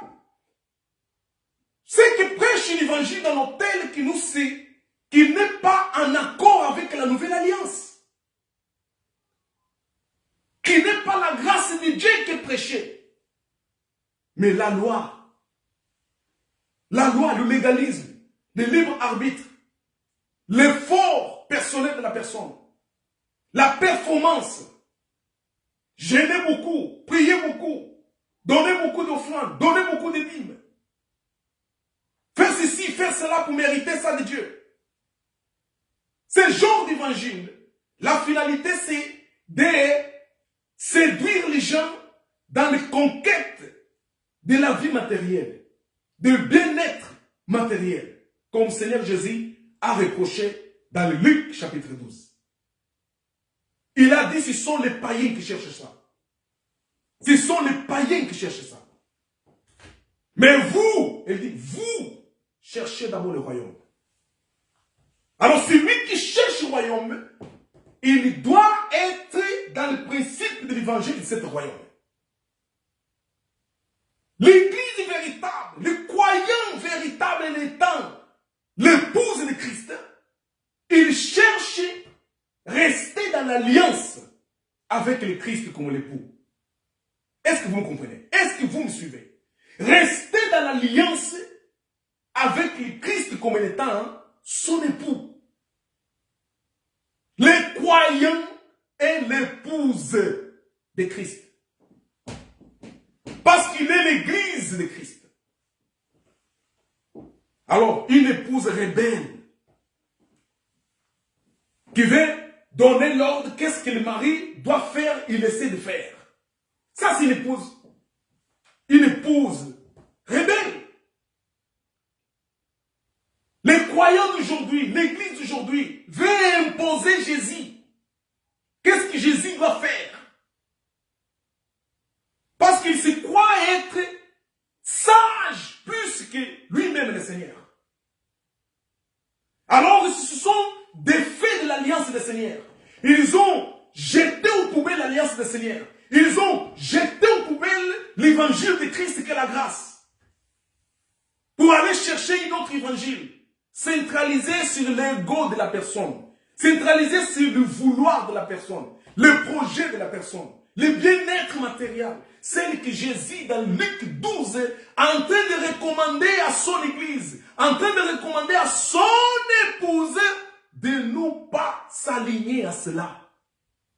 De quoi boire, de quoi manger, de quoi s'habiller, de quoi. Seigneur dit, vous, toi, mon épouse, ne te mets pas là. Ça, c'est l'habitude des épouses rebelles, des épouses païennes. Mais vous, non. Vous, votre Père, qui moi-même incarné, je sais ce que vous avez besoin. Il y a des choses que nous avons besoin, que nous pensons croire que nous avons besoin, mais que véritablement Dieu sait que vous n'avez pas besoin. Je vous dis la vérité. Il y a des choses que nous avons besoin, que nous croyons que nous avons besoin, mais que Dieu, qui est notre Seigneur Jésus, qui est notre époux, il sait que cela n'est pas important dans notre vie. Vous comprenez? Alors c'est pour cela, celui qui est épouse de Christ, il est sur l'autorité de Christ, comme nous avons lu dans l'écriture d'Éphésiens chapitre 1.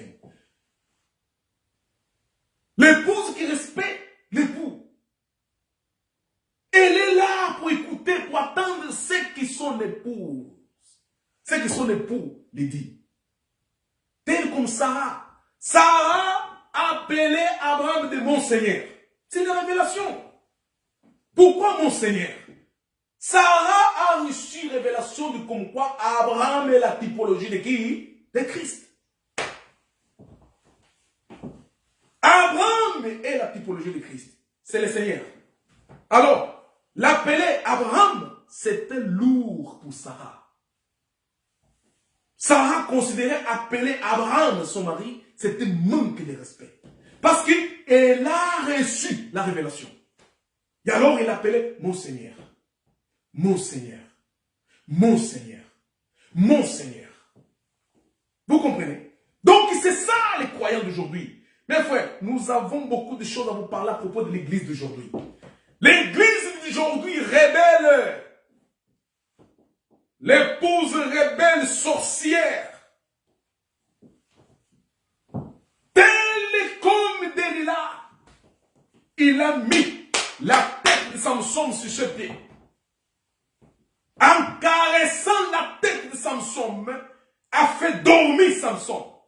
Samson dans le sommeil total. Quand les ennemis sont en train de venir pour lui couper les tresses, ça veut dire l'enlever. Ce que Dieu avait mis en lui. Dominé par la caresse de Delilah.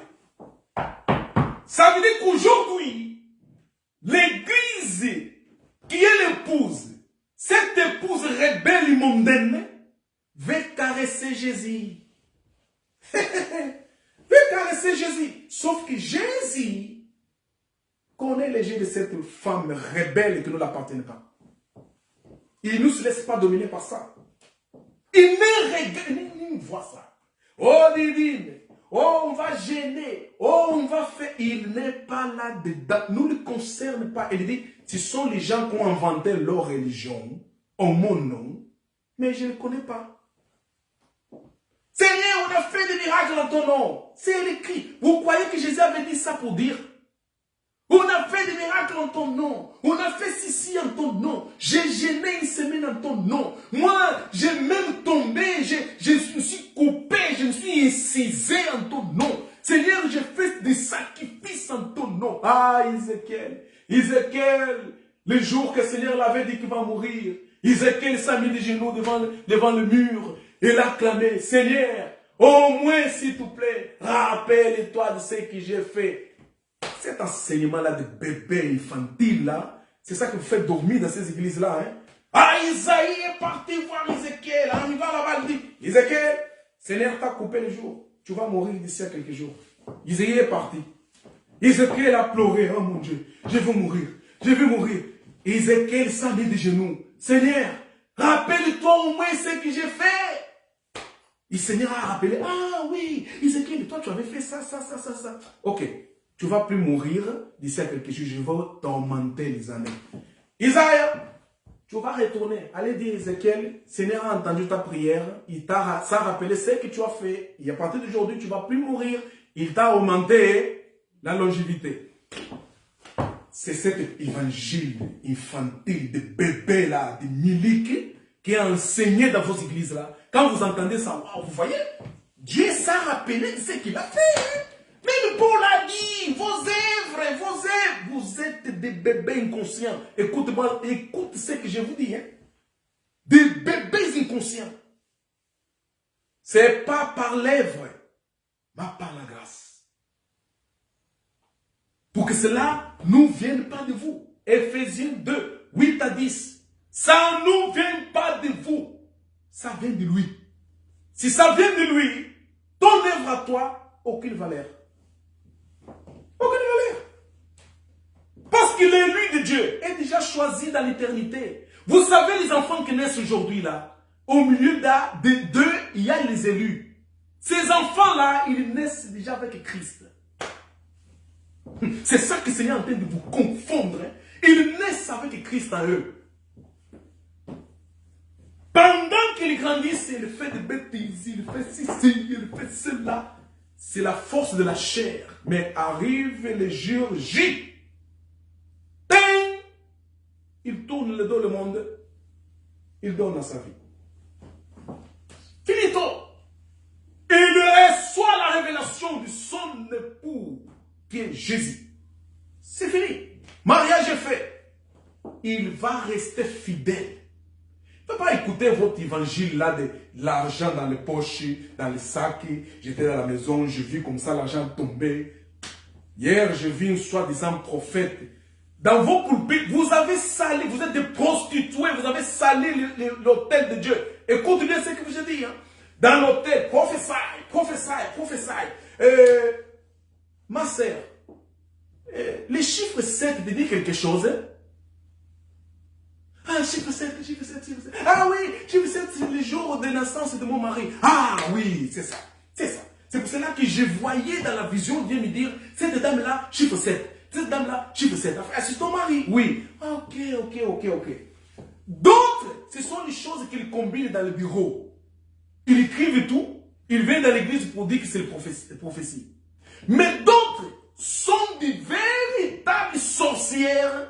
Quand allait faire la magie, hein, la sorcellerie, pour avoir des esprits de la divination.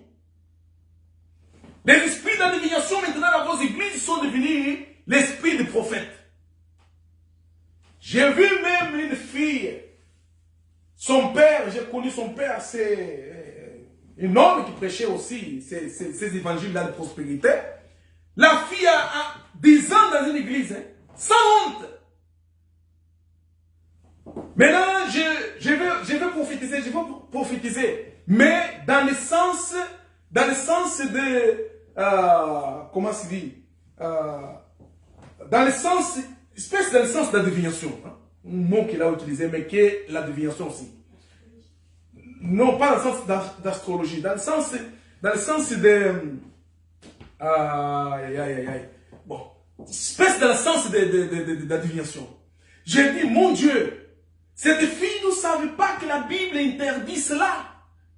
Que dans vos églises, dans vos assemblées, nous ne peut pas avoir de sorcières. Cette fille est en train de se déclarer devant tout le monde qu'elle est sorcière. Et personne,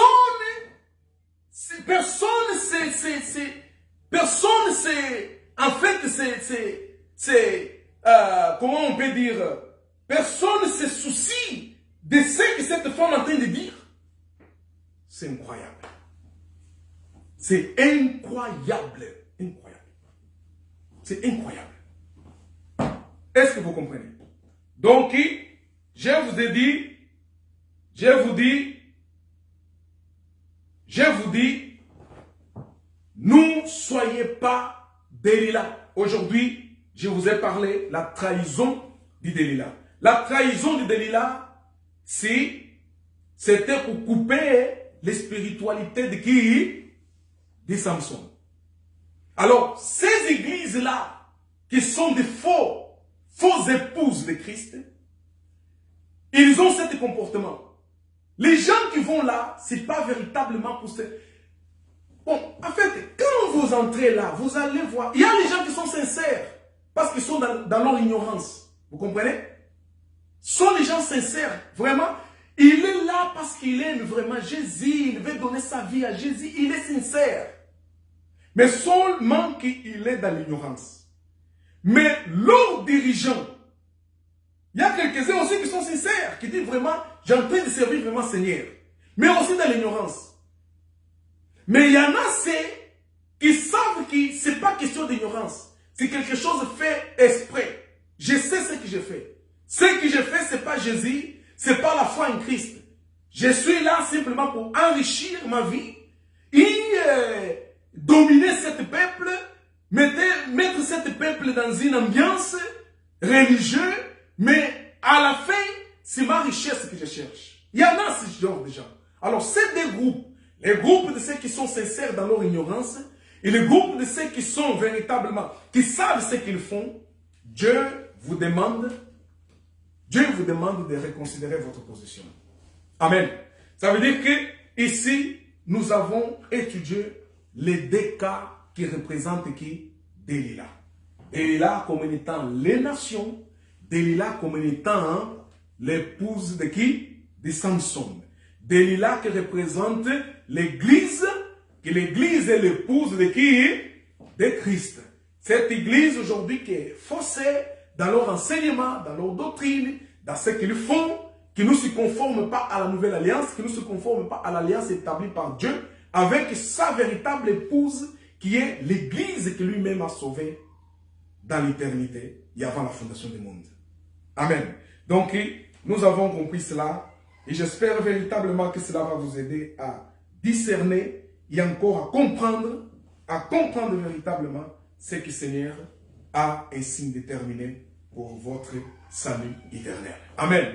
Alléluia. Nous comprenons que le Seigneur nous a aimés. Nous, que le Seigneur a révélé cette alliance, Seigneur nous a fait comprendre qui nous sommes.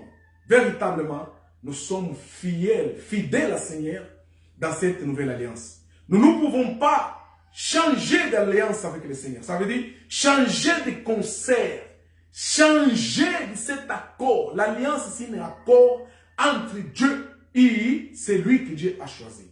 Et notre accord entre nous et le Seigneur est dans la nouvelle alliance. Mes frères, tout enseignement que vous entendez en dehors de la nouvelle alliance ne concerne pas les élus.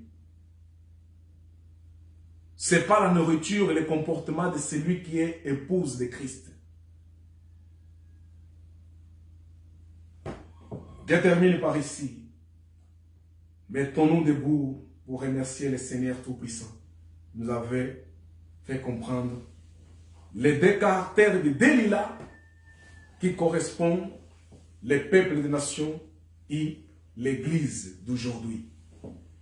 Lord Jesus, Lord Jesus, Lord Jesus, Lord Jesus, Lord Jesus, Lord Jesus, Lord Jesus, Lord Jesus, Lord Jesus, my Lord, my Lord, my Lord, my Lord, my Lord, my Lord, my Lord, my Lord, my Lord, my Lord, my Lord. Nous avions beaucoup de choses à vous dire, mais le temps ne nous permet pas.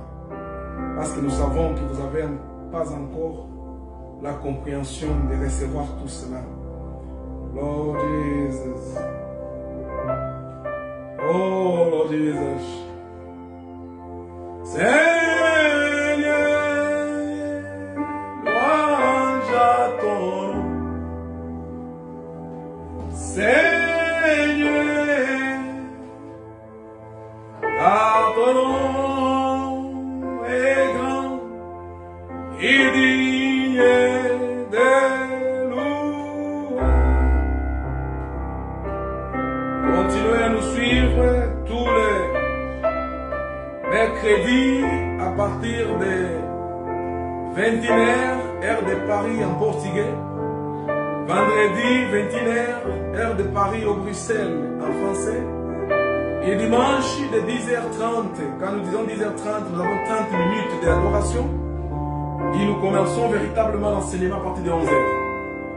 Donc, soyez les bienvenus dans cet évangile de la grâce de Dieu. Nourrissez-vous de cette manne de la vie. Et restez fidèles à l'alliance avec le Seigneur. Ne soyez pas la Dalila qui veut trahir l'accord, l'alliance de Christ à cause de nourriture, à cause du bien-être humain, charnel.